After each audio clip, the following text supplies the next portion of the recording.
Descargo de responsabilidad, no soy el autor de esta historia, y dejaré el link de la historia original en la descripción. Disfruten el fic y tengan un buen día. Capítulo 234. Capítulo 27. La buena voluntad del dios antiguo.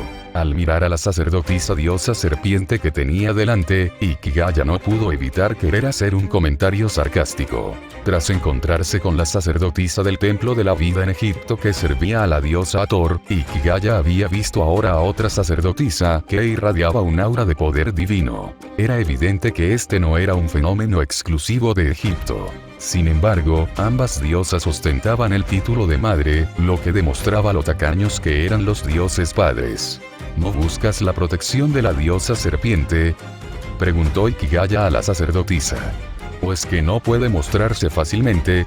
Observó a la mujer con interés, fijándose en los cambios de su aura divina. Todo esto lo hacía en pos de una teoría que él sostenía. La capacidad de la humanidad para dominar la naturaleza varió drásticamente en diferentes momentos de la historia. Así pues, como dioses que se volvieron eternos a través de la mitología humana, es probable que su poder y su forma de influencia evolucionaran en sincronía con la humanidad.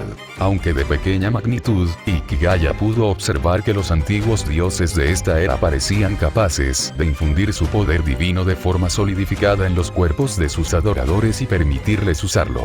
Esto podría significar que, en las primeras etapas de la civilización humana, los dioses aún podían influir en el mundo mortal, sin salirse de sus roles mitológicos. Ikigaya estaba ansioso por saber hasta dónde podía llegar su influencia. Si es necesario, mi diosa aparecerá, por supuesto. Nada puede detener a un dios, respondió la sacerdotisa diosa serpiente. Sin embargo, su expresión reflejaba confusión, como si las palabras que salían de la boca de Ikigaya fueran incomprensibles para ella. Entonces, ¿puede verme ahora mismo?, continuó preguntando Ikigaya. Puede, respondió la sacerdotisa con franqueza esta vez. ¿Qué quiere ella que hagas? La gran diosa me ha ordenado que te honre como la honro a ella. ¿Ah, sí? Ikigaya arqueó una ceja, intrigado. ¿Te dio alguna razón? No soy más que la humilde sirvienta de la diosa, respondió la sacerdotisa con una mirada sumisa, aunque continuó hablando rápidamente. Sin embargo, la misericordiosa diosa me dijo que tú y ella son compañeras inseparables a lo largo de los siglos. Si estás dispuesto a darle lo que desea, ella también descenderá cuando la necesites. Nani. Ikigaya estaba realmente sorprendido esta vez. ¿Podría esta diosa serpiente ser la predecesora de Atenea? ¿Acaso su identidad divina actual evolucionó hasta convertirse en la de Atenea? Dejando de lado como la Atenea de esta época podía saber que algún día se manifestaría a través de él, simplemente no tenía sentido lógico. Después de todo, antes de que él trajera a la fuerza a la moderna Atenea a su palacio divino, ella era de todo menos hostil. Luchaba con uñas y dientes. Y desde cualquier perspectiva divina, Atenea no parecía tener poder sobre el tiempo. Tenía que haber algún tipo de lanza turbia detrás de todo esto. Dadas las limitaciones de la época, Ikigaya estuvo dispuesto a ceder un poco e imaginar que esa lanza estaba hecha de bronce. ¿Qué quiere? Ikigaya pensó un momento y preguntó. Si un dios antiguo estaba dispuesto a formar una alianza, sin duda debía aprovecharla. Esto no es algo que un ser inferior como yo pueda saber, respondió la sacerdotisa, pero la diosa te hablará a través de mi cuerpo. Cuando tu cuerpo se una al mío, tu espíritu también se conectará con el suyo. La sacerdotisa dijo esto con rostro completamente serio. Ikigaya repasó esa frase mentalmente varias veces antes de admitir finalmente que no tenía ni idea de lo que ella quería decir. La forma en que lo dijiste, no entiendo ni una palabra. Por favor, usa un lenguaje comprensible y repítelo. Por favor, hazme el amor. La sacerdotisa cambió de expresión al instante, y todo su ser irradió una energía primaveral.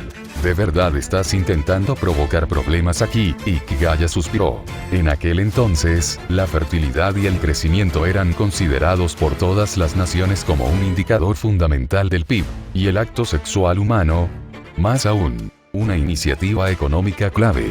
La sacerdotisa de la diosa de la fertilidad más emblemática del mundo egeo expresaba ahora con fervor su dedicación a los objetivos del PIB nacional. Sin embargo, puesto que un antiguo dios le había tendido la mano en señal de alianza, no iba a fingir que no oía. Pero, ¿cómo era posible que el otro bando se hubiera fijado en él? Eso despertó su curiosidad. Claro que, por el momento, no pensaba contactar con ellos. Los pactos con los dioses siempre fueron de gran importancia, y formar un vínculo espiritual con un dios antiguo conllevaba riesgos aún mayores. Ikigaya admitió para sí mismo que no estaba preparado para cargar con esa responsabilidad. Entendido.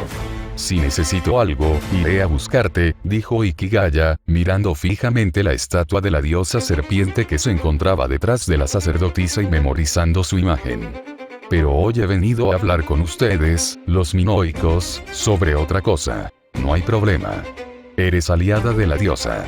Knossos está dispuesta a apoyar al faraón al que tú apoyas, respondió rápidamente la sacerdotisa. Un fuerte sentido de la dedicación, pero ella lo había malinterpretado por completo. Eso no es lo que quise decir. Ikigaya agitó la mano y luego sacó 2 insignias de piedra. Estas piezas fueron creadas por él mismo a lo largo del camino, utilizando poder divino. Cada una de ellas grabada con el rostro de Yukino Sita Yukino Yasashi.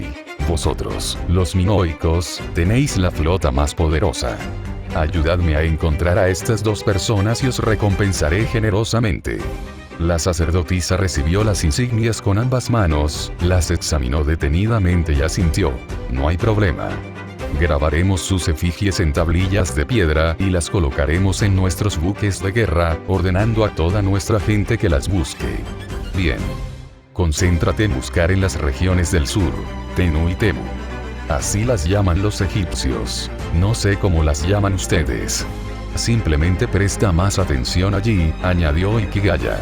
Tenu y Temu eran nombres que los egipcios del Nuevo Reino utilizaban para lo que más tarde se conocería como Libia. El primero se refería al este de Libia, más cercano al delta del Nilo. El segundo, al oeste. El nombre moderno Libia proviene del pueblo Libu, que actualmente habita la región de Temu.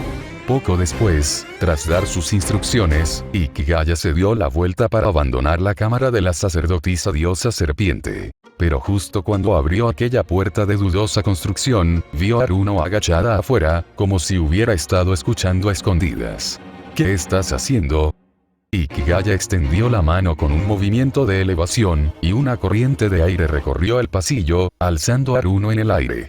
Su cuerpo grácil, apenas más joven que el de la sacerdotisa, quedó de repente al alcance de Ikigaya. ¿Ya terminaste? ¿Te lo has pasado bien en Egipto, ¿Lo has estado usando bastante, no?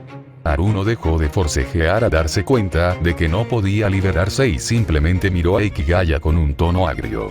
¿Qué te crees que soy? ¿Un animal? Ikigaya apretó con firmeza aquella suave carne. En esta época, con 2 hileras de grandes dientes amarillos nada más abrir la boca. Puede que a ti te guste, a mí no. Entonces, sonrió, con los ojos brillando de picardía. Ya que por fin nos hemos encontrado y estamos tan ansiosos, ¿qué te parece si vamos a tu casa a tomar una ronda? Vete a la muerte. Capítulo 28. Movimiento en la oscuridad. Las grandes mareas de la historia nunca se han visto alteradas significativamente por las acciones de un solo transmigrador, incluso si esa persona es un asesino de dioses. En pocas palabras, si tus compañeros de equipo siguen regalando bajas al enemigo, incluso si juegas de forma excepcional, todo será en vano. Esta analogía tal vez no sea del todo apropiada para Ikigaya Hachiman, pero le sienta de maravilla a Ramsés. Después de que su supuesto hermano mayor biológico ascendiera a los cielos, se fue al norte a buscar a alguien, la vida del faraón volvió a su ritmo habitual y, como era de esperar, volvió a sentirse inquieto. Viajó a Abu Simbel, el centro de Nubia. El joven faraón quería asegurar su retaguardia y establecer la paz entre Egipto y Nubia. Creía que la mejor manera de lograrlo era construyendo un templo allí. El templo reuniría energía divina, y este gran poder reprimiría la beligerancia de los nubios, haciendo que sus ataques contra Egipto se desvanecieran en el silencio. El faraón consideró que esta idea era sencillamente brillante, así que la llevó a cabo, dejando atrás a sus antepasados. Antes de partir, confió su nueva ciudad a su amigo hebreo. Mientras tanto, en Memphis, alguien más había estado de muy buen humor últimamente debido a la ausencia del faraón. Nebuchadnezzar disfrutaba de los servicios reales que, según él, le correspondían en su lujosa mansión. Tras enjuagarse la boca, un barbero experto comenzó a afeitarlo. Los asistentes le perfumaron el cuerpo. Por supuesto, antes de ponerse la peluca, su calva necesitaba una limpieza a fondo. Nebuchadnezzar consideraba estos pequeños placeres como algo que le facilitaba un poco la vida. Lo más importante es que le permitía mantener una apariencia elegante. Dado que no era tan guapo ni tan fuerte como Ramsés, esta elegancia se volvió especialmente importante. Cuando todo estuvo listo y él estaba vestido adecuadamente, Nebuchadnezzar echó un vistazo al reloj de agua que tenía sobre la mesa, un instrumento primitivo para medir el tiempo que le recordaba que era hora de una reunión programada. Así pues, abandonó su casa y subió a su espaciosa y lujosa litera, la segunda más lujosa de todo Egipto después de la de Ramsés, dando instrucciones a los porteadores para que lo llevaran directamente al puerto del canal de Memphis. Tras bajarse cerca de un sauce, se apoyó en el tronco y observó los barcos de pesca y de carga que navegaban por el río mientras esperaba a su contacto. Una figura encapuchada apareció tras él. Era un hechicero, alguien que no era bienvenido en ningún templo del reino egipcio. «Llegas tarde», dijo Nebuchadnezzar, sin darse la vuelta, con la mirada fija en el río. «¿Algún avance? Moisés es especial, no es fácil de domar. ¿Así que has fracasado?» «No. No rechazó mi propuesta. Eso ya es un éxito». «Oye, ¿me tomas por uno de esos esclavos tontos? Quiero hechos». «Eres demasiado impaciente, Nebuchadnezzar. El legado de Akenatón no se borra tan fácilmente. Como mínimo, Moisés sabe que las ideas de Akenatón son el único camino para que los hebreos establezcan su nueva fe. Incluso él forma parte de ella. Al igual que los demás hebreos, es devoto en su creencia en el único Dios verdadero, y no puede negarse a nuestra cooperación». «¿Ah? ¿Y qué hay de su reputación? ¿Los ancianos de los hebreos lo apoyan?» «Esos viejos ya no sirven para nada. Todos los hebreos consideran a Moisés su único y gran líder. También goza de gran estima entre las demás tribus. Una vez terminada la ciudad de Ramsés, los hititas atacarán Egipto, y Moisés no tendrá más remedio que cumplir su verdadera misión. Entonces convéncelo de que luche por su fe. Ramsés no permitirá que su Dios, ni el pueblo que lo adora, sigan existiendo». Dicho esto, Nebuchadnezzar se marchó sin siquiera volverse para mirar al hechicero. El hechicero lo vio alejarse y finalmente dejó escapar una risa escalofriante y ambigua. «Tonto. Esa mujer que deseas, puede que tu hermano ya la haya ofrecido al verdadero Dios». Las palabras susurradas se desvanecieron en el viento. Mientras tanto, en el palacio real de Memphis, Nefertari yacía completamente desnuda, postrada bajo una higuera en el jardín, suspirando. Los rayos del sol iluminaban su suave cuerpo, creando un resplandor dorado bronceado. Fue aquí, incontables veces, donde las manos de Ramsés habían recorrido su cuerpo, embriagadas por su fragancia. Al acariciarle los pies, le besaba los muslos. Ella era como un jardín rebosante de flores exóticas, un estanque fresco, una tierra lejana donde crecían árboles de incienso. Cuando se unieron, su pasión fluyó como el Nilo desbordado. «Imparable. Este viaje es tan largo», suspiró la joven reina. Echaba mucho de menos el abrazo de su esposo. Anhelaba sentir los labios del faraón rozando cada parte de su cuerpo. En medio de ese anhelo, siempre recordaba otra sensación.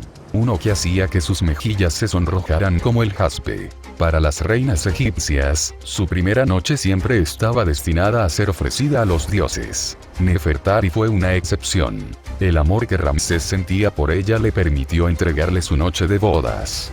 Y hasta el día de hoy, ningún sacerdote la ha reclamado en nombre de ningún dios. Ella comprendía perfectamente que, en el corazón de Ramsés, su familia era lo más importante.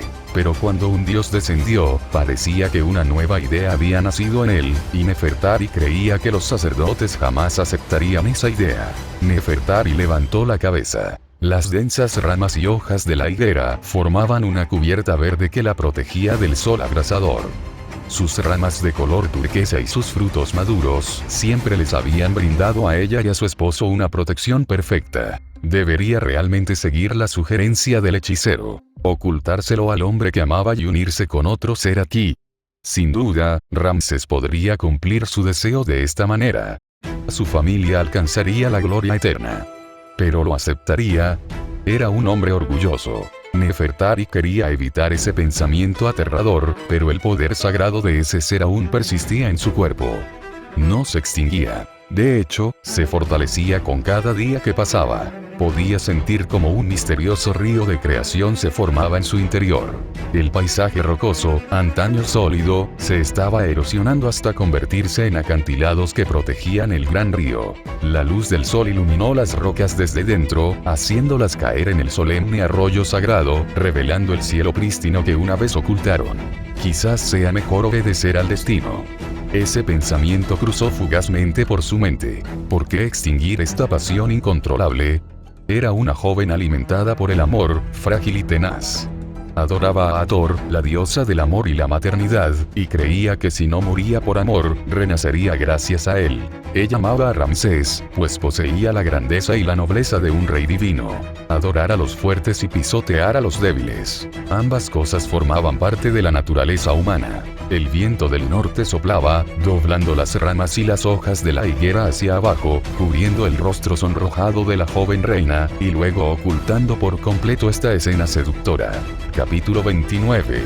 Vete a jugar a otro sitio, gordito. Cuando Hikigaya regresó a Menfis con Aruno, vio una enorme flota anclada a lo largo del Nilo. Era la flota real egipcia. La nueva ciudad de Ramsés finalmente había sido terminada. Si bien los buques de guerra egipcios no eran tan grandes como los minoicos, la magnitud de la armada egipcia era inigualable. Ramsés y su esposa recibieron calurosamente a Hikigaya, que acababa de regresar, y a su compañera, y luego ordenaron a la flota que zarpara. Mientras la flota avanzaba por el canal que conducía a la nueva capital, los funcionarios del faraón ya estaban ansiosos por echar un vistazo a la nueva ciudad.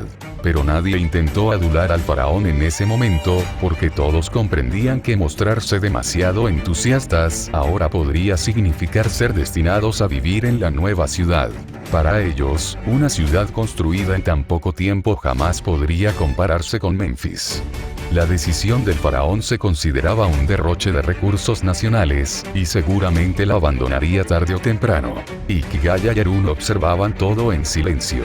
¿No vas a decirle nada a tu amigo?, preguntó Aruno, entrelazando su brazo con el de Hikigaya. Se encontraban en la proa del barco, no muy lejos de la animada pareja real. Tanto Aruno como la reina lucían radiantes, gracias al entretenimiento de alta calidad de la noche anterior. Para Aruno, esa actividad también sirvió como una especie de restauración de maná. Su poder, previamente agotado a lo largo del inmenso flujo del tiempo, había sido repuesto. ¿Qué más se puede decir? Esa ciudad ni siquiera será visible dentro de 3000 años. Ramsés no necesita que nadie lo anime. Nunca ha dudado de su ciudad, dijo Hikigaya bostezando. La noche anterior había sido agotadora. Bueno, ¿y qué hay de ese tal Moisés? No me digas que no sabes quién es Moisés. Eso fue inesperado. Parece que realmente es esa persona. Pero, ¿acaso su historia no se supone que es un mosaico de fragmentos históricos? Hasta donde sabemos, nada de esto ocurrió realmente en este periodo histórico. Los egipcios no fueron particularmente crueles con los hebreos, y estos no tenían ningún motivo para emigrar. HMPH, y te haces llamar asesino de dioses. Para gente como ellos, la fe lo es todo. No piensas cambiar lo que está por venir, ¿verdad? No. Más que desinterés, tengo curiosidad por saber a dónde fue Horus.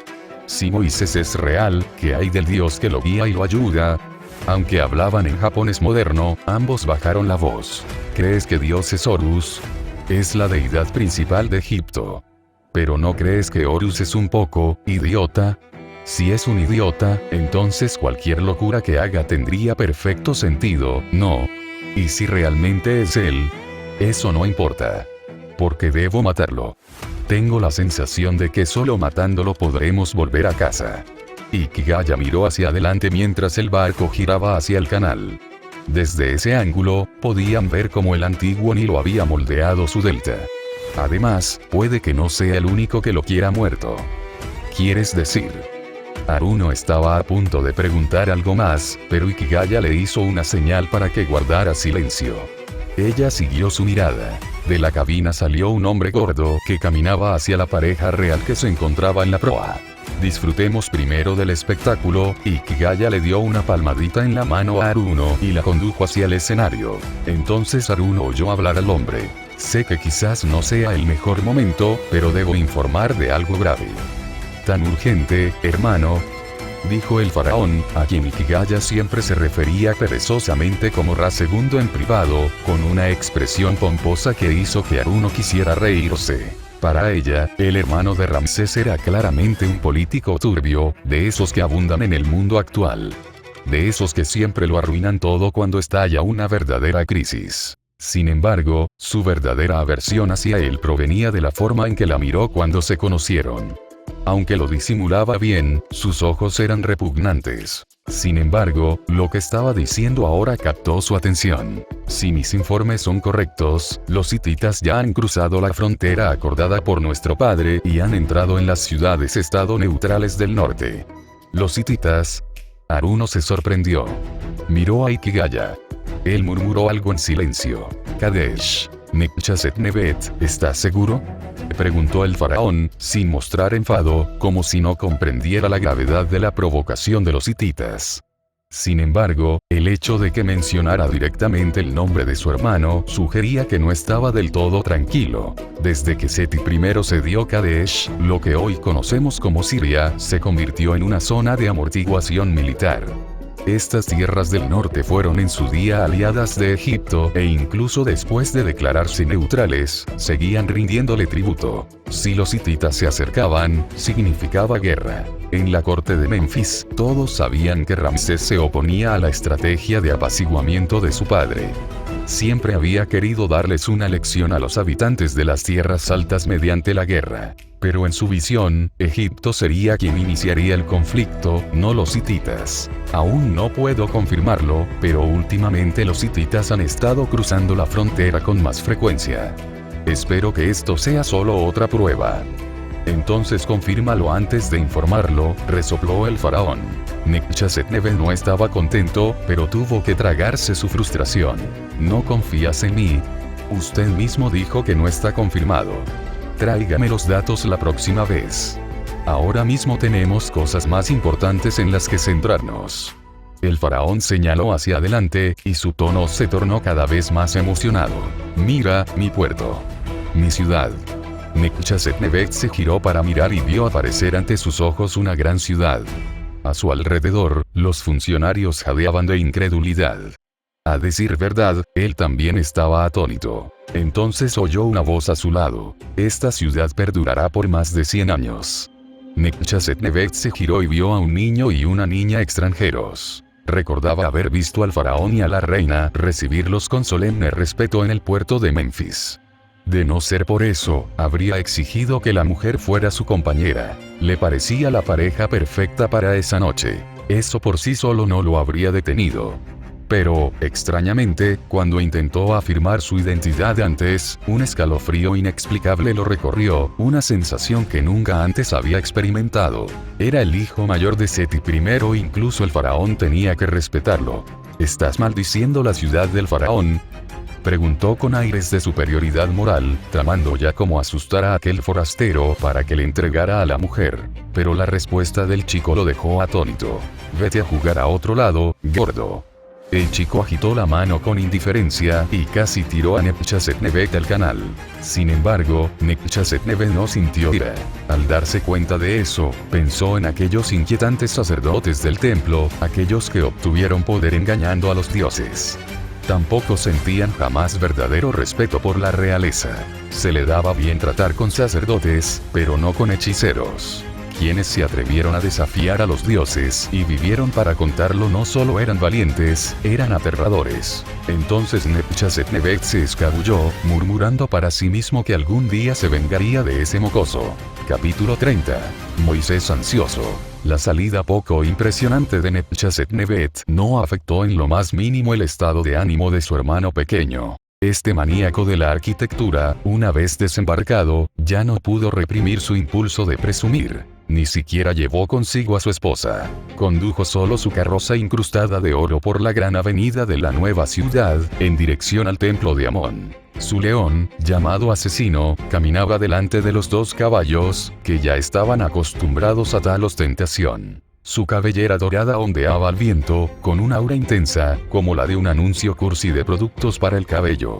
Al presenciar esto, los antiguos egipcios, que carecían por completo de cultura ostentosa, quedaron atónitos ante el abrumador carisma del faraón. Tras un largo silencio, estalló una oleada de vítores atronadores. Hijo de la luz. Ramsés. Cientos, incluso miles de voces resonaron a lo largo de la avenida, elevándose hacia el cielo, y la atmósfera alcanzó un punto álgido de tensión. En aquel momento, nobles, artesanos y agricultores eran todos iguales. Todas las niñas lucieron sus coloridas túnicas, los caballos fueron decorados con cintas y adornos de cobre, e incluso los burros llevaban guirnaldas de flores alrededor del cuello. Los hebreos estaban aún más eufóricos, especialmente su líder, Moisés, quien fue recibido públicamente con los brazos abiertos por el faraón a su llegada al templo de Amón. Creían haber recibido el máximo respeto de la familia real egipcia. La gran maravilla que habían ayudado a construir sería celebrada durante siglos, a la par del reino egipcio. Su reverencia por Moisés no hizo sino intensificarse. En ese momento, Moisés no se parecía en absoluto a un profeta. Estaba abrumado por las lágrimas de alegría. Tras liberar a Moisés, Ramsés dirigió primero su mirada a la estatua. Esta gigantesca figura de piedra había sido esculpida para que estuviera sentada en un trono, contemplando la ciudad. Sin embargo, al examinar la estatua más de cerca, se puede observar que parece visca y que su mirada también parece dirigirse hacia el cielo. Sobre la cabeza de la estatua se alzaba la corona blanca y roja, símbolo del Alto y el Bajo Egipto, con una cresta de serpiente en la frente. Una cobra escupidora que representaba el poder de Set. Su veneno cegaría a los enemigos del faraón. Al ver la cobra, el faraón instintivamente volvió a mirar a Iquigaya. Al ver que Iquigaya lo observaba con calma y sin disgusto, se relajó. En aquel momento, Ramsés lucía la doble corona, una túnica de lino de mangas anchas, un cinturón dorado sujeto con una faja plateada y un collar dorado alrededor del pecho. Para los estándares actuales, habría parecido de mal gusto, pero en aquel entonces, era innegablemente majestuoso. Entonces, este faraón moderno y vulgar de antigua grandeza se acercó a la estatua y, bajo la atenta mirada de su pueblo, declaró: «Encarnas mi gobierno y el espíritu guardián de esta ciudad. Yo te abro la boca, los ojos y los oídos. De ahora en adelante, eres un ser vivo. Quienes se atrevan a atacarte serán condenados a muerte». Era mediodía. La luz del sol iluminaba tanto la estatua como al faraón. Él se volvió hacia su pueblo y gritó: «Ha nacido la ciudad de Ramsés. A partir de ahora, este es el centro del mundo». En ese momento, él fue verdaderamente el faraón supremo de Egipto. Al mismo tiempo, miles de voces rugieron al unísono con fervor religioso. Solo 2 voces suspiraron al unísono. ¡Qué cliché tan terrible! Pero en medio del mar de gritos, nadie los oyó, ni siquiera los que estaban a su lado. Luego vinieron las celebraciones. El faraón y su reina recorrieron cada rincón de la ciudad, tratando a todos por igual y escuchando sus impresiones y comentarios. La mayor sorpresa para la pareja real fue el palacio. Tenía suelos de baldosas vidriadas, piscinas refrescantes, jardines exuberantes, estanques de lotos en flor con peces nadando. Por todas partes emanaban suaves tonalidades que ensalzaban la belleza de la creación. Moisés desempeñó el papel del aliado más confiable de Ramsés, un papel que se ganó con todo derecho. Él y su gente habían hecho enormes contribuciones a la ciudad. Lleno de júbilo y entre vítores, Ramsés anunció que Moisés se convertiría en ministro de la corte, uno de los cargos más importantes del reino. Nebchat-Nebet estaba furioso. Se sentía engañado por aquel hechicero. Miren a Moisés, tan emocionado. ¿Cómo es posible que ese tipo sea un rebelde? Si Moisés fuera de los que se rebelan, Nabucodonosor se habría comido todo el pan en directo. Sin duda, mientras Moisés no tuviera problemas mentales, se convertiría en un alto funcionario rico y leal. No había razón para rebelarse por un debate religioso absurdo, sobre todo cuando le debía todo esto al rey. Los rostros de su gente en las calles estaban llenos de felicidad. Una vez más, no había motivo para rebelarse. Con ello, el único aliado que le quedaba a Nepchasetnevet eran los hititas. Incluso los funcionarios que antes lo apoyaban ahora elogiaban a Ramsés y soñaban con tener villas en la ciudad de Ramsés. Menudos traidores.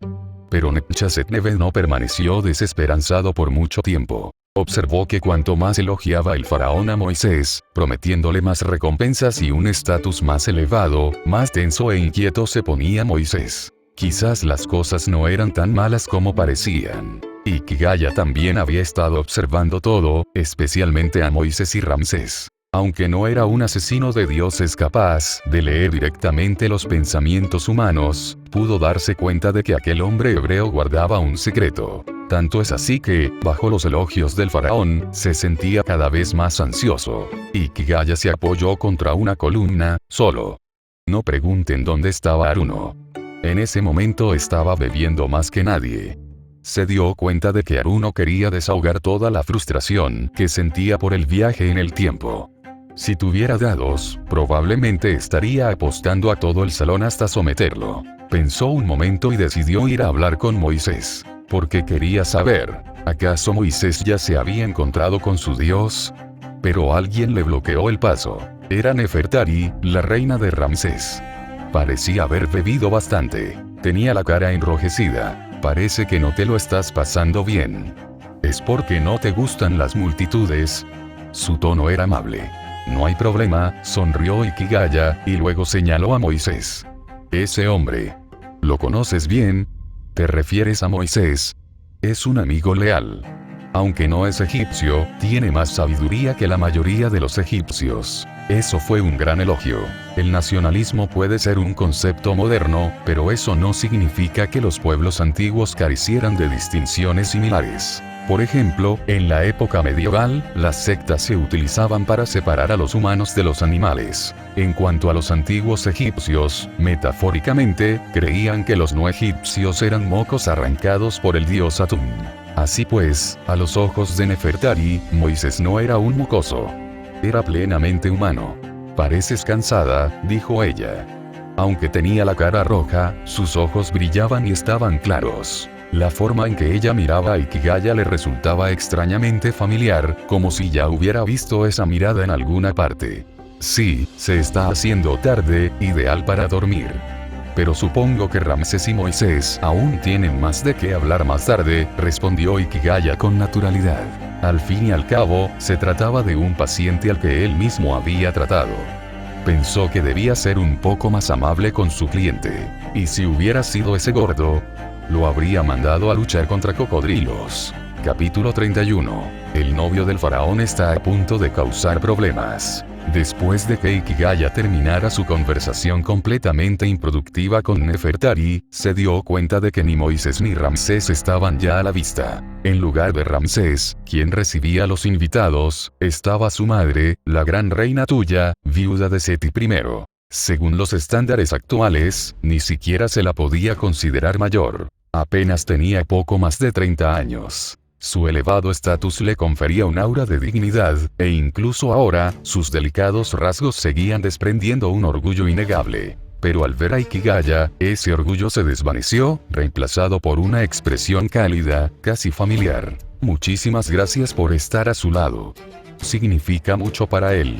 La gran reina habló amablemente. Hikigaya respondió con un cortés asentimiento, sin decir nada. Por la actitud actual de Tuya, quedaba claro. La situación de Ramsés no pintaba bien.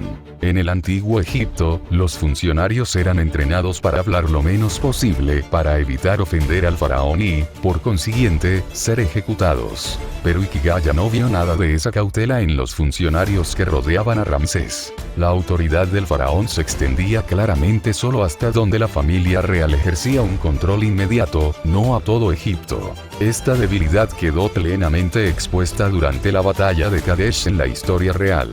A pesar de ser el gobernante del reino más poderoso del mundo, Ramsés no pudo movilizar eficazmente a la aristocracia regional. Dependió principalmente de la mano de obra y los recursos de los territorios directamente controlados por el faraón.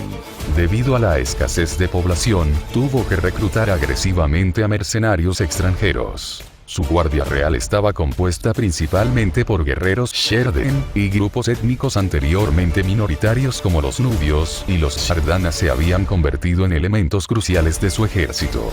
Antes de Ramsés, las tropas extranjeras nunca habían constituido una parte tan importante del ejército egipcio. Pero bajo su reinado, se volvieron tan numerosas e incontrolables que, una vez que la dinastía ramésida perdió el control sobre ellas, fueron precisamente las fuerzas que la destruyeron. Como Moisés no aparecía por ningún lado, Hikigaya perdió rápidamente el interés en socializar en el banquete. Salió del salón, atravesó el jardín real y entró en otro edificio. Allí encontró numerosas jaulas vacías. Recordaba que Moisés había mencionado que algunas partes del nuevo palacio estaban reservadas para los funcionarios que se mudarían allí, e incluían aves y animales exóticos para deleitar sus sentidos. Estas jaulas debían de tener ese propósito. Hikigaya vagó un rato, notando lo desierto y vacío que estaba el lugar.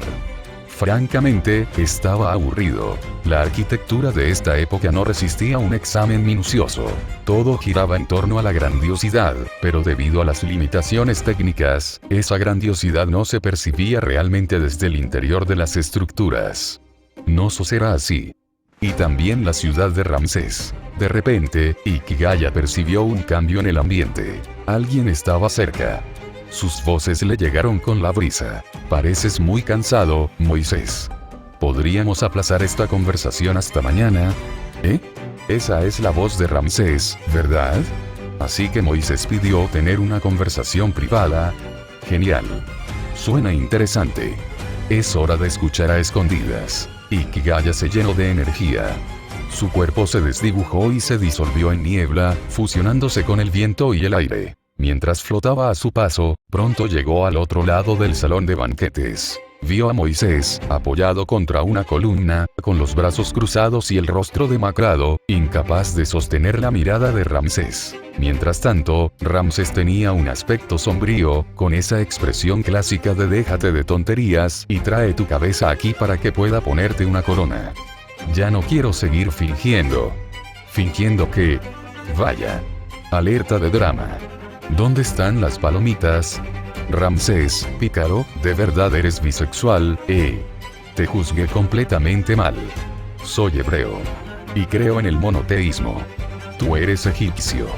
Adoras ídolos. Entonces esto es una ruptura. Otra vez con esas tonterías. Exclamó Ramsés, visiblemente exasperado y agitado. Amón se revela en los vientos invisibles que llenan las velas, en los cuernos en espiral del carnero que simboliza la armonía de la creación, en las piedras que forman la fachada del templo. Él lo es todo. Él adopta muchas formas, pero sigue siendo el mismo que tu supuesto único Dios verdadero. Tú y yo comprendemos profundamente esta sabiduría. El control de la respiración de Ramsés era impresionante, y había una emoción cruda en sus palabras que hizo que Hikigaya, nuestro espía furtivo, escuchara con suma atención. Ramsés, Dios es uno, solo uno. No necesita tus templos ni estatuas. Lo has olvidado. Ya ha venido. Está aquí, a tu lado. Moisés estaba aún más alterado. La intensidad de sus emociones hizo que Ramsés se diera cuenta de repente de que estaba a punto de cometer un grave error. El problema de Moisés radicaba en su naturaleza contradictoria. Sus profundas emociones, unidas a una personalidad obstinada, le otorgaban tanto vulnerabilidad humana como un carisma divino. Esta paradoja era la fuente de su poderosa presencia. Pero en momentos críticos, si no se gestionan adecuadamente, las cosas podrían descontrolarse. En pocas palabras, Moisés no era de los que causaban pequeños revuelos. Cuando los causaba, eran auténticos tsunamis. Ramsés tuvo un presentimiento. Si no cedía ahora, Moisés provocaría una tormenta enorme al día siguiente. Entonces el faraón reprimió su ira y adoptó un tono más suave. Lo repito, estás cansado. Mi fe es inquebrantable. ni siquiera tú puedes cambiarla. Si tu Dios te ordena exterminar a todos los demás, ten cuidado. Un Dios verdadero no te conduciría al fanatismo ciego. La ceja de Ramsés se crispó, pero se contuvo. Sin embargo, Moisés fue aún más terco de lo que Ramsés había previsto. Las cosas que Ramsés consideraba triviales eran precisamente las que Moisés más apreciaba. Así que Ramsés recibió una bofetada verbal. Ramsés, tú eres quien debe tener cuidado. Una nueva fuerza está creciendo en Egipto. Aún es inestable, pero lucha por la verdad. Explícate. Espetó finalmente Ramsés. Al diablo con esto. Aunque seas mi novio, será mejor que empieces a explicarte o nos vamos a las manos. ¿Recuerdas a Akenatón y sus creencias monoteístas? Él ya allanó el camino, Ramsés. Escucha su voz. Escucha la mía. Si no lo haces, tu reino comenzará a desmoronarse. A diferencia de la furia de Ramsés, el corazón de Moisés estaba lleno de tristeza. Nunca tuvo la intención de traicionar a Ramsés. Por eso había venido a advertirle sobre un peligro oculto en la oscuridad. Creía que, una vez que Ramsés supiera que alguien estaba conspirando entre bastidores, su pueblo, los hebreos, no sería castigado injustamente. El único Dios verdadero, Yahvé, vivía en la cima de una montaña. Moisés ya había decidido ir a buscar esa montaña, sin importar lo difícil que fuera el viaje. Algunos de sus hombres ya se habían comprometido a acompañarlo. Aunque les costara todo, antes de abandonar Egipto para siempre, debía saldar esa deuda moral. Capítulo 32. Los ojos ocultos en la oscuridad. La idea de Moisés de saldar su deuda moral era noble. Sin embargo, si su acreedor lo entendería, solo Dios lo sabe. Como mínimo, Hikigaya no podía adivinar qué pensaba Ramsés II. Lo que sí pudo percibir fue que Moisés parecía estar intentando, mediante este torpe método, encontrar un frágil equilibrio entre la fe hebrea en un Dios único y la autoridad del faraón egipcio. Si ese fuese el caso, entonces Moisés malinterpretó por completo a Ramsés. El deseo de poder de este hombre calvo fue uno de los más fuertes de toda la historia de la humanidad. Lo peor de todo es que realmente tenía la capacidad de lograrlo. De hecho, a lo largo de lo que podría considerarse un largo reinado, este hombre desempeñó paso a paso el papel de faraón, emulando a un emperador chino de la Edad Media. Podrías mirar 500 años hacia adelante, hacia atrás desde esta época, y no encontrar un solo monarca que pudiera compararse con Ramsés en ese aspecto. Así pues, este tipo de retórica te parece una amenaza, pero en realidad no lo es. No tuvo ningún efecto en Ramsés. En todo caso, lo que consiguió fue volverlo loco. No creas que solo porque vienes de una dimensión diferente, puedes subestimar a este bastardo calvo, Moisés. Ramsés se marchó furioso, algo que no sorprendió a Hikigaya, dejando a Moisés allí de pie, con una expresión de total confusión. Y Hikigaya también descartó la idea de charlar con Moisés. No hace falta hablar. Este tipo era obviamente la figura histórica en sí misma.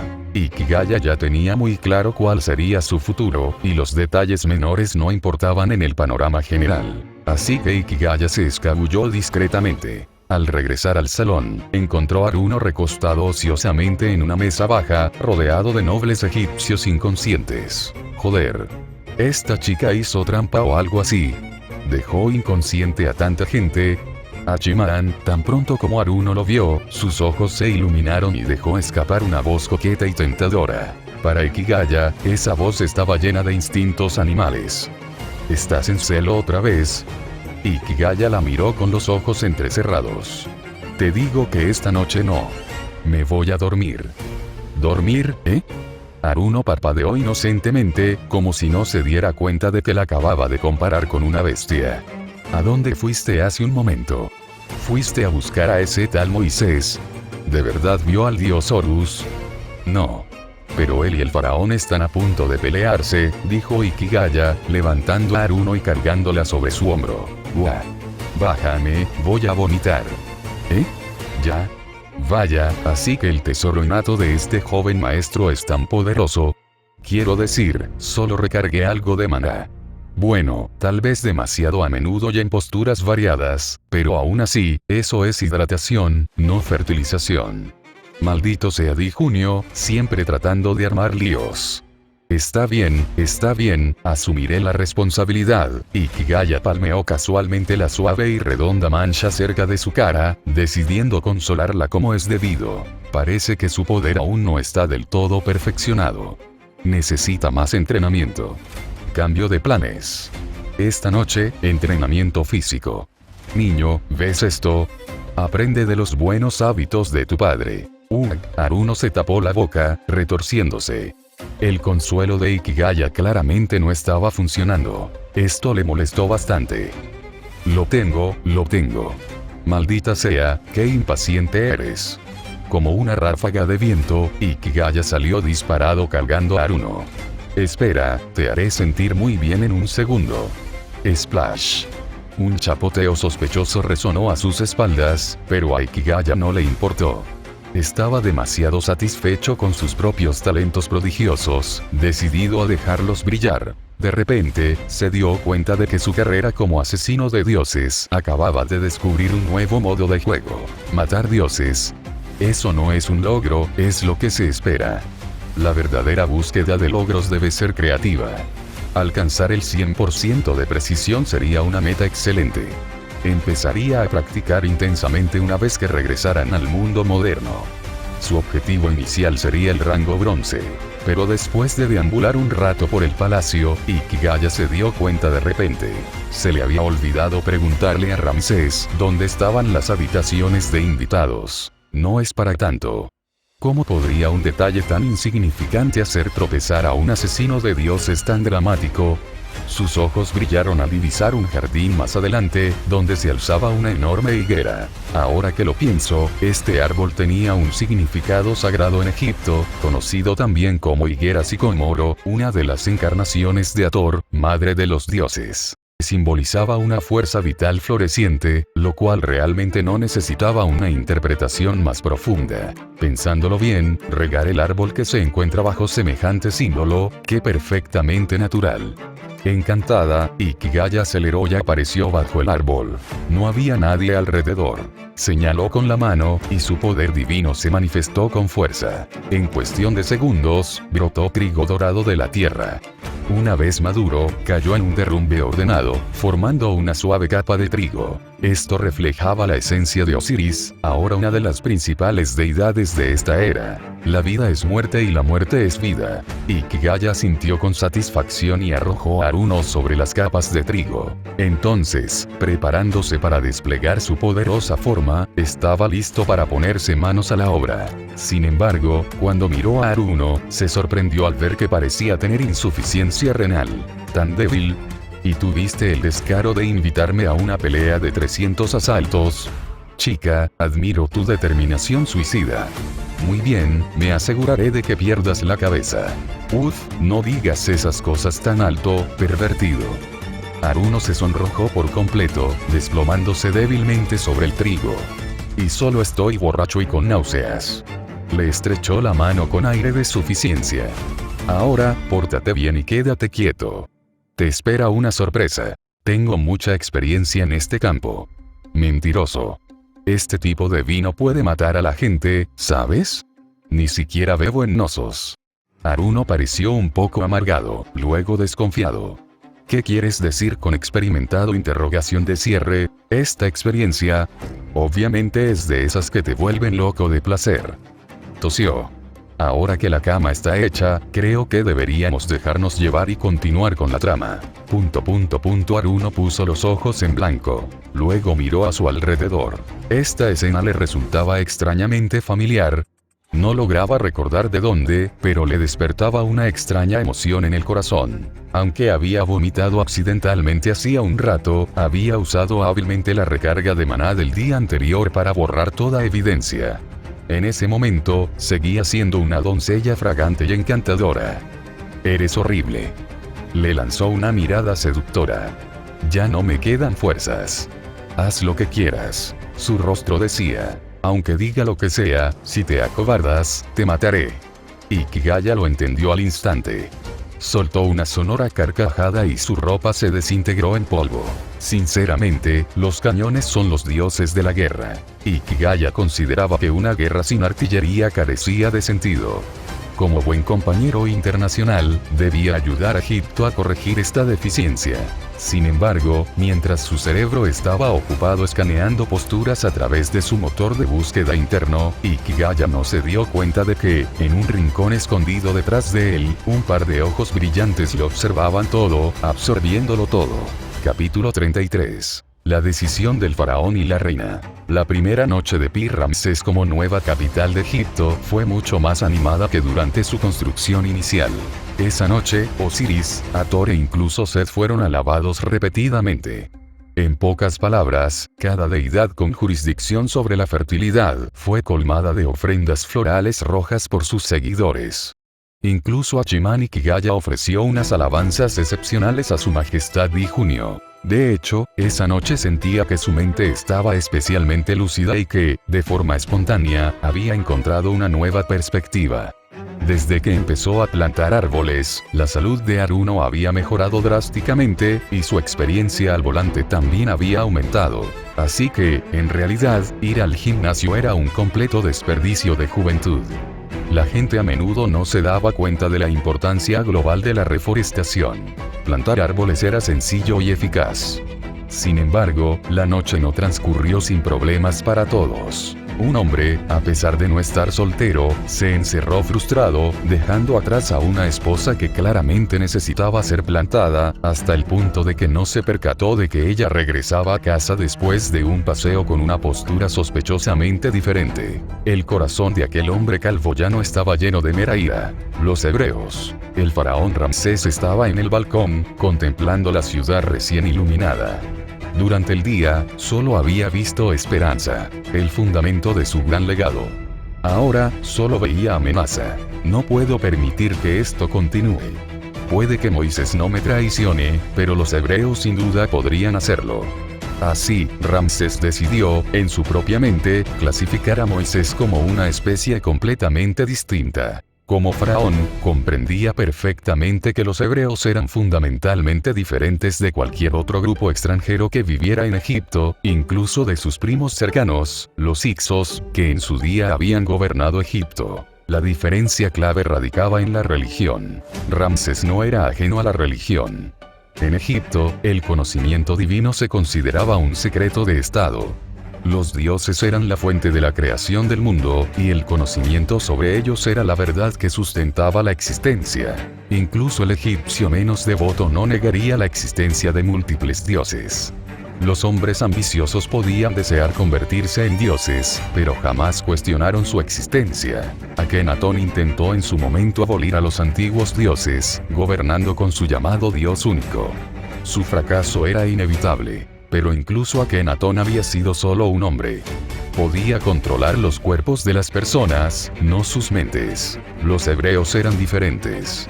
Como pueblo, tenían la firme creencia de que eran los hijos elegidos de su Dios. En el pasado, habían emigrado en masa a Canaán para escapar del dominio de otras deidades, llamándola la tierra prometida, un regalo que les fue otorgado por un pacto divino. Incluso después de años viviendo en Egipto, seguían siendo fundamentalmente incompatibles con los egipcios. No adoraban, ni adorarían jamás, al faraón como a un dios viviente. Los intentos de la corte real por apaciguarlos podrían traer una paz temporal, pero nunca llegarían a ser verdaderamente el pueblo del faraón. La prueba más clara. Estaban dispuestos a construir Pi-Ramsés a cambio de un salario, pero se negaban a luchar en el ejército del faraón. Hasta el día de hoy, ningún hebreo se ha alistado en las tropas extranjeras de Egipto. Las recientes palabras de Moisés hicieron que Ramsés se diera cuenta de que los hebreos se habían convertido en una amenaza para el reino, al igual que los hititas. Sin embargo, los hititas representaban el problema más urgente. Estos feroces montañeses habían extendido su poder hacia Alepo tras destruir Mitanni. Incluso habían formado alianzas con Ugarit y Amurru, amenazando directamente el control de Egipto sobre la región. El rey Muad'Dib de los hititas había trasladado su capital de Atusa a Taruntasa, al sur del río Alis. Sus lanzas y espadas apuntaban ahora directamente al corazón de Egipto. Aunque el faraón Seti I había liderado campañas exitosas contra ellos, se vio obligado a abandonar la conquista de Kadesh. y desde entonces, los estados vasallos, aunque oficialmente seguían pagando tributo a Egipto, se habían rebelado repetidamente bajo la instigación hitita. Cuando Ramsés ascendió al trono, inmediatamente declaró a los hititas como su mayor enemigo. Soñaba con reconstruir un imperio con Egipto como su centro. A pesar de su breve reinado hasta el momento, ya había ampliado el templo de Luxor, completado la sala hipóstila de Karnak, construido su propio templo funerario y una nueva capital, pacificado a los nubios y los había reclutado para su ejército. Aunque mantenía un pacto de no agresión superficial con los hititas, los envíos militares desde las fortalezas a lo largo del camino de Horus habían aumentado constantemente. Las rebeliones en el norte seguían estallando. Él era muy consciente de la tormenta que se avecinaba. Ojalá Moisés hubiera sido egipcio. Se lamentó Ramsés. Para sus grandes ambiciones, el talento de Moisés era mucho más valioso de lo que él mismo comprendía. Pero ahora estaba atado por la peligrosa religión de su pueblo, lo que lo llevaba a la insensatez. Afortunadamente, Ramsés no era como Su Yuanzan. No purgaba con sangrientas ejecuciones a quienes se negaban a servirle. Aún apreciaba el vínculo que compartía con Moisés. Pero a partir de ese momento, su tolerancia hacia los hebreos se desvaneció. Solo quedó la hostilidad. Ramsés decidió que necesitaba hablar de nuevo con Moisés. De lo contrario, no podría concentrarse en enfrentarse a los hititas. Al darse la vuelta, descubrió que su reina ya había entrado en la habitación y que llevaba un rato observándolo en silencio desde atrás. Nefertari, Ramsés la llamó suavemente por su nombre, atrayéndola hacia sus brazos. En cuanto a los detalles de lo que sucedió después, bueno, el tío Osiris, allá en el cielo, solo sonrió y guardó silencio. En resumen, tras una noche placentera, plena tanto física como emocionalmente, ambos yacían en la cama, jadeando, con los rostros aún radiantes de alegría. Ramsés se sentía completamente renovado, contemplando a su hermosa reina y su piel suave y luminosa. Maldita sea, este faraón se siente increíble. Tener una mujer es lo mejor. ¿Qué te preocupa, Ramsés? ¿Por qué te sientes tan intranquilo? La dulce voz de Nefertari resonó en su oído, suave y tierna. Ramsés se propuso volver a intentarlo más tarde, pero primero respondió a su pregunta. Moisés discutió conmigo hoy. Su gente lo ha influenciado negativamente. ¿Sabes? Una vez quise nombrarlo general para que luchara a mi lado. Sabía que podía hacerlo. Los demás lo respetan. De esa manera, los hebreos también lucharían por mí. Así que ahora piensas liderar tu ejército tú solo. Sí. ¿Quién más que yo puede hacer que inclinen la cabeza? Ramsés suspiró. Lo que más valoraba en Moisés era que era el único capaz de comandar esas tropas extranjeras en nombre del faraón. Pero ahora, Moisés había abandonado el juego. El corazón de Nefertari se encogió. Incorporó su cuerpo blando y dolorido y apoyó la cabeza en su pecho, escuchando los latidos de su corazón. La hipnotizaban. La guerra nos separa, Ramsés. ¿Cómo puedo encontrar el valor para superar esa barrera? No temas, Nefertari. Pase lo que pase en el futuro, nuestro vínculo seguirá siendo inquebrantable. Pero mientras esté fuera, necesito que gobiernes este reino por mí. Tal vez necesites un poder aún mayor para ayudarte. Nefertari lo miró fijamente, con los ojos llenos de significado. Lo sé, pero no estoy seguro de poder convencerlo. Tú lo sabes. No puede someterse a la autoridad del faraón. Al menos no todavía. Tienes razón, suspiró Nefertari. Pero no debes rendirte. No te dejaré rendirte, se prometió en silencio. Y definitivamente no te dejaré entrar solo a ese campo de batalla. Capítulo 34. El incidente de la lucha del antiguo grupo. En el cuarto año del reinado de Ramsés sobre Egipto, la guerra entre el reino y los hititas parecía inevitable, se mirara por donde se mirara. Al parecer, la causa fue que Ramsés obligó al príncipe de Amurru a firmar un tratado de sumisión a Egipto. Sin embargo, los hititas consideraban a Amurru su legítimo estado vasallo. Así, el rey hitita Muattayy respondió con suma severidad hacia Egipto. No solo reclutó tropas en su propio territorio, sino que también exigió a sus vasallos que cumplieran de inmediato con su obligación de luchar junto a los hititas. Los ejércitos ya se habían reunido. Todo era irreversible. Cuando la noticia llegó a Egipto, la invasión hitita ya era un hecho. Todos los despachos del norte describían una sangrienta realidad. Innumerables hititas y sus aliados habían marchado hacia el sur, lanzando ataques a gran escala contra las fuerzas egipcias estacionadas en la frontera y masacrando brutalmente a los egipcios allí acantonados. Esta noticia provocó pánico en la región del delta. Aquellos egipcios que se habían mudado recientemente a la ciudad de Ramsés y que ostentaban cierto estatus político eran plenamente conscientes del propósito de la ciudad. No fue construida para el disfrute del faraón. Su propósito era permitirle comandar y desplegar tropas con mayor facilidad para lanzar ataques contra los hititas. Pero ahora, los hititas atacaron primero. Esto significaba que el faraón no estaba preparado, y el ejército egipcio tampoco lo estaba lo suficiente. Estas personas comprendieron de repente que no tenían otra opción. Debían apoyar a su faraón, o de lo contrario, aquellos montañeses bárbaros y violentos, que desconocían la civilización, los matarían a todos.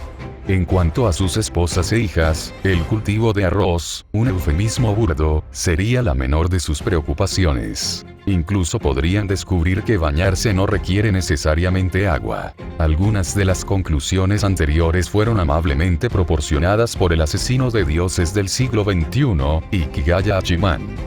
¿Estás segura de que lo entenderán? Aruno miró a un grupo de nobles egipcios cuyos ojos ardían literalmente de ira y le preguntó a Iqiyaya, mientras un poco de sudor aparecía en su frente. En ese momento, ella y Iqiyaya se encontraban en un amplio salón del palacio de la ciudad de Ramsés, que, a juzgar por su función, era similar a lo que las generaciones futuras llamarían una sala de consejo. La mayoría de los altos funcionarios de Egipto se habían reunido allí, gritando y discutiendo acaloradamente. En la única plataforma elevada del salón, Ramsés y Nefertari se sentaron uno al lado del otro en el gran trono. El rostro del faraón estaba sombrío y melancólico, y todos podían sentir que albergaba una emoción feroz e intensa. Apuesto a que, incluso si les digo que el objetivo de los hititas es simplemente convertir la cara de sus esposas e hijas en ágaro, entenderían inmediatamente lo que eso significa. Pensándolo bien, es realmente increíble. Aruno se tocó la mejilla, un rubor le subió a la piel, probablemente por la emoción, lo que hizo que Iqiyaya sospechara. Oye, Hachiman, ¿y si acabara siendo capturada por los hititas? ¿Se enamoraría su rey de mí y conquistaría Egipto para mí? Iqiyaya la miró de reojo. Maldita sea, hay demasiadas cosas que criticar aquí. Ni siquiera sé por dónde empezar. Parece que últimamente las cosas han estado demasiado intensas y se le ha ido la cabeza. Esta noche, mantengamos la calma. Señorita, por favor, compórtese. Si continúa así, tendré que llamar a la policía. Es broma, es muy aburrido. Chica, tienes que respetar al calvo, o te matará, vale, cálmate y mira, el resultado está por llegar. Iqiyaya señaló hacia adelante, dando por terminada la conversación con Aruno. Basta de palabras. Estamos en guerra con los hititas. ¿Dónde están los mensajeros y escribas de mi ejército? Vengan a verme inmediatamente. Ramsés se puso de pie y dio la orden en voz alta. Y tú, mi Virgilio, de ahora en adelante, serás el comandante militar del reino. Ordena a las tropas que se reúnan. Mi exigencia es simple. En el plazo de un mes, el ejército del Alto Egipto deberá llegar a la ciudad de Ramsés para jurarme lealtad. Sí, mi faraón. Un anciano salió de entre la multitud e hizo una reverencia a Ramsés. Su rostro no tenía buen aspecto, pero si se observaba con atención, no era por miedo. De hecho, el pánico generalizado afectó principalmente a los numerosos extranjeros que vivían en la ciudad de Ramsés, no a los propios egipcios. Los ministros de Ramsés habían servido bajo el mando de Seti I, y muchos eran nobles militares que se remontaban a la 18 dinastía. Estos hombres lamentaban profundamente que el ejército egipcio nunca hubiera combatido contra los hititas y se hubiera retirado prematuramente. La noticia del avance hitita hacia el sur destrozó sus expectativas políticas y reveló sus verdaderos sentimientos. Por un lado estaba el estado militarista más antiguo del mundo, mientras que por el otro había estado derrotando a todas las tribus extranjeras desde la 18 dinastía. Sinceramente, no solo los reyes y los nobles, sino también la gente común sentían curiosidad por saber quién era realmente el más fuerte. Ramsés aprovechó esta oportunidad con astucia. Metódicamente, comenzó a movilizar tropas en su palacio, ordenando a todas las fuerzas que habían crecido continuamente desde el Imperio Antiguo, lo que más tarde se denominaría ejércitos de campaña, que se presentaran en la ciudad de Ramsés, incluidas las legiones extranjeras que había formado. Incluso aquellos ministros que antes se oponían a él en secreto, ahora cooperaban plenamente. Aunque el faraón solo les dio un mes, todos sabían que quedaba poco tiempo. Si Egipto no enviaba tropas, en un mes los hititas y sus aliados invadirían el Sinaí y luego el delta. Tales batallas en territorio propio no se habían producido desde que los egipcios expulsaron a los hicsos. Hikigaya y Harún observaron en silencio al faraón hacer su alarde y pudieron vislumbrar la rapidez con la que avanzaba la historia. Este periodo no duró mucho. Pronto Ramsés disolvió la reunión y los ministros se marcharon, dejando solo a unos pocos colaboradores cercanos. Entonces, en medio de sus miradas curiosas y especulativas, el faraón se acercó solemnemente a Hikigaya y le dijo: «Tengo una petición. Me pregunto si podrías concedérmela». «Maldita sea, este calvo nos estaba maldiciendo hace un rato. Decía que teníamos la cabeza llena de agua de arroz». Los ayudantes más cercanos, que acababan de soportar la dura lengua del faraón, quedaron asombrados. Aunque eran colaboradores cercanos, rara vez participaban en los asuntos cotidianos de Ramsés e Hikigaya. Solo sabían que el faraón valoraba mucho a este forastero de tierras lejanas. Según mis cálculos, en un mes debería tener al menos 20.000 soldados. Formarán mis 4 legiones. Espero que puedas liderar el ejército de Set para mí. Entonces Hikigaya se negó cortésmente. «No, gracias», dijo, «odio presumir. Con tal de que seas feliz». Sinceramente, utilizar el egipcio antiguo para transmitir algunas ideas modernas fue todo un reto, algo que Hikigaya disfrutó al ir más allá de los límites establecidos. Como era de esperar, al sobrepasar los límites, los antiguos egipcios probablemente no lo entendían. Ni siquiera el faraón, que fue uno de los personajes más bromistas de la historia del antiguo Egipto, pudo escapar a esta regla. Así que, antes de sentirse decepcionado, ya mostraba una expresión de desconcierto. «¿Qué significa presumir?», preguntó el faraón, con los ojos llenos de curiosidad. «Suena como una palabra muy elegante». «Oh, no es importante, pero este puesto no me conviene. Realmente te necesito. Si te resulta tedioso administrar, te asignaré un ayudante militar que deberá obedecer tus órdenes al pie de la letra, o será condenado a muerte. ¿Qué te parece?». «No, gracias. Creo que antes lo mataría a golpes. Sinceramente, con mi mal genio, si no tengo cuidado, podría acabar con toda tu legión también. Además, vuestro supuesto ejército de Set fue solo un acontecimiento secundario en la historia. Probablemente sigan en camino después de los combates». Hikigaya nunca planeó pasar más de un mes viajando con un grupo de personas de la antigüedad. Su plan era descansar en la ciudad de Ramsés durante un mes, y luego volar hasta allí cuando llegara el momento adecuado para ver el espectáculo, y tal vez aprovechar para comprar algo de comer.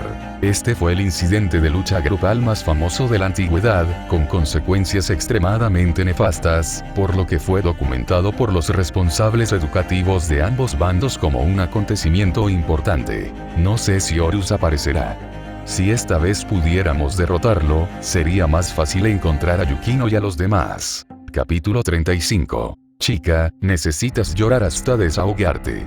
Tras un mes, Ramsés no hizo marchar a su ejército como estaba previsto. En primer lugar, porque Moisés, a quien consideraba un amigo, desapareció tras matar a un hebreo, lo que provocó inestabilidad entre los hebreos, el segundo grupo de población más numeroso de la ciudad de Ramsés, después de los egipcios. En segundo lugar, parecía que los hititas tenían problemas de coordinación con sus aliados y que, además, habían detenido su avance. Sin embargo, esta demora permitió a Ramsés reunir con calma a sus fuerzas. Las 5 legiones estaban compuestas por 4 egipcios y una enteramente de extranjeros.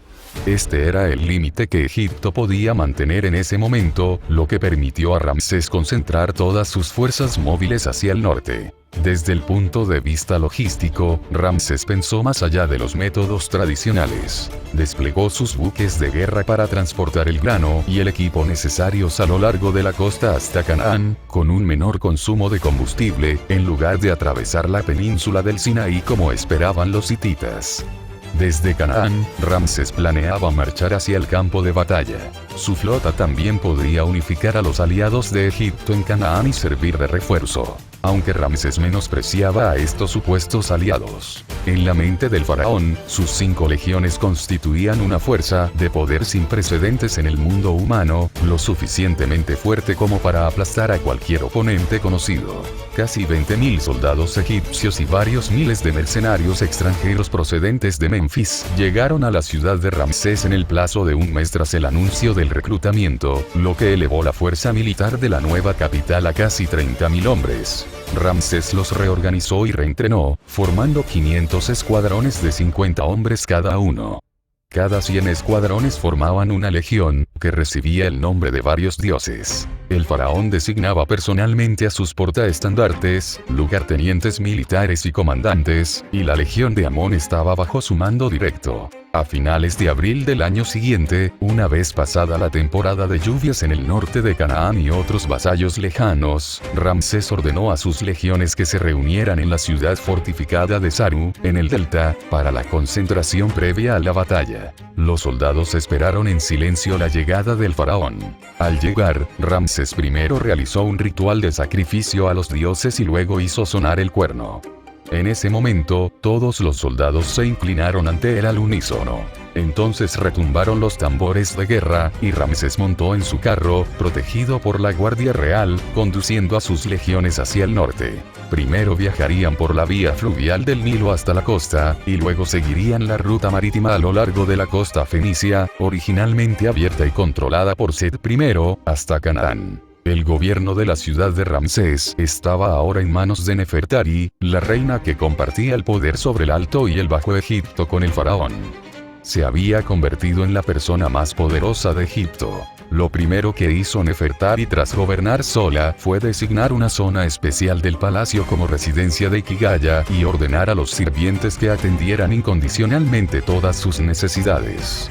Ni siquiera los ministros de más alto rango de Ramsés podían entrar sin el permiso de la reina para no molestarlos. Quizás la reina esperaba que, al darle a Ikigaya un trato VIP, él se sintiera avergonzado y ayudara a su esposo. Ikigaya pensó que la reina estaba dándole demasiadas vueltas a las cosas. Aunque Egipto no ganaría, ese tipo destinado a quedarse calvo estaría perfectamente bien, y si los pechos de la reina fueran lo suficientemente grandes, su marido traería más tarde a una hermana con pura sangre hitita. Sin embargo, los días de ocio de Ikigaya no duraron mucho.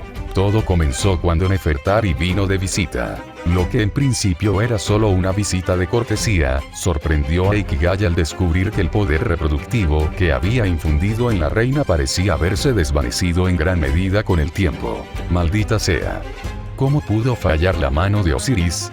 Ikigaya, que originalmente solo planeaba relajarse en la ciudad de Ramsés con aire acondicionado, consideró esto totalmente inaceptable. Era una negación de su integridad profesional, un asunto muy serio. Así que, tras permanecer en casa durante medio mes, Ikigaya abandonó voluntariamente su pequeño mundo por primera vez, sacrificando el noble ideal de voy a dormir hasta que Ramsés pierda la batalla. El salón social de la ciudad de Ramsés debería haber sido el más hermoso de Egipto. Los faraones egipcios nunca se privaban de ningún placer, excepto cuando estaban en guerra. Cuando Ikigaya llegó a la entrada del salón, lo primero que vio fue una larga escalera flanqueada por paredes decoradas con murales jactanciosos que representaban al faraón derrotando por completo a sus enemigos. En lo alto de la escalera, alrededor de la puerta principal, los nombres de los sucesivos faraones estaban pintados en azul sobre un fondo blanco y bordeados por un patrón elíptico que se asemejaba al universo, simbolizando el territorio del dios viviente, el faraón. En el interior, el suelo estaba pavimentado con baldosas de cerámica vidriada con un diseño de estanques y jardines. Las paredes estaban pintadas con pájaros jugando en las marismas, utilizando pigmentos de color verde pálido, rojo intenso, azul claro, amarillo dorado y blanco grisáceo. Francamente, el estilo pictórico egipcio, tal como se aprecia posteriormente en las tumbas de los faraones, no era muy realista, sino que hacía hincapié en la exageración. No era muy detallado, pero sí grandioso y misterioso. Aunque Ikigaya no tenía intención de establecer su propio negocio, círculo social en el antiguo Egipto, a partir de la ropa y el atuendo de los hombres y mujeres invitados, podía deducir mucho. Había ministros y sus ayudantes, sacerdotes, escribas reales, incluso hechiceros y expertos en teología. Además, vio funcionarios encargados de los rituales diarios y damas de la nobleza que participaban en las ceremonias formales. ¡Guau! El círculo de la nobleza del antiguo Egipto era realmente inmenso. Desde lejos, Ikigaya divisó a la reina en el centro del salón, entreteniendo con gracia a los ministros de Ramsés con la etiqueta de la antigüedad. Por supuesto, por muy carentes de amor que fueran estos nobles por la noche, nadie se atrevía a flirtear con la reina. Todos sabían que Ramsés era violento. Si alguien se metía con su mujer, sacaba sus armas. Entonces Ikigaya se acercó. No estaba allí por diversión, sino por negocios. No preguntes dónde estaba Aruno. Estaba agotada y necesitaba descansar. Reina, saludó Ikigaya. ¿Has venido?, dijo Nefertari, quien había estado charlando animadamente con un hombre grande y gordo, mostrando una expresión de sorpresa al ver a Ikigaya. Esa mirada, como diciendo tu novia todavía no te ha dejado, fue realmente hiriente, ¿sabes? Por cierto, ¿por qué esa mirada? ¿Acaso tu marido no se dedica a perder el tiempo cuando está aburrido? Ikigaya decidió no preocuparse por la enferma que tenía delante. Al fin y al cabo, era un médico divino y compasivo. Pronto la conmovería hasta las lágrimas con sus cuidados. Capítulo 36. Despertar y perturbación. En el año 1288 AC, Egipto y los hititas, dos potencias veteranas, se preparaban para una encarnizada y apasionada contienda en Kadesh. Ese mismo año, la península del Sinaí, al igual que en épocas posteriores, ardía en llamas. En esta vasta y desierta tierra, levantada por remolinos de polvo, se alzaba una montaña que inspiraba asombro y temor. La Biblia lo llama Monte Oreb. En la Edad Media se le conocía comúnmente como Monte Moisés, y en épocas posteriores pasó a ser conocido como Monte Sinaí. Fue aquí donde Dios llamó a Moisés para que recibiera los 10 mandamientos. De este modo, su pueblo entró en un pacto con Dios, transformándose de un grupo de débiles en los guerreros más fuertes de su tiempo, que salían alegremente a molestar a las hijas de otros. Los cananeos, por su parte, expresaron sus sentimientos con un rotundo que se joda esta mierda. En la cima del monte Sinaí, una llama dorada parpadeaba y se encogía bajo el gélido viento de la montaña. Cuando la luz del sol incidía sobre su superficie, parecía cristalina, lo que hacía dudar de si realmente se trataba de una llama. Había estado aquí durante muchísimo tiempo, pero hoy, un sonido provino de su interior. Finalmente, la voz era escalofriante.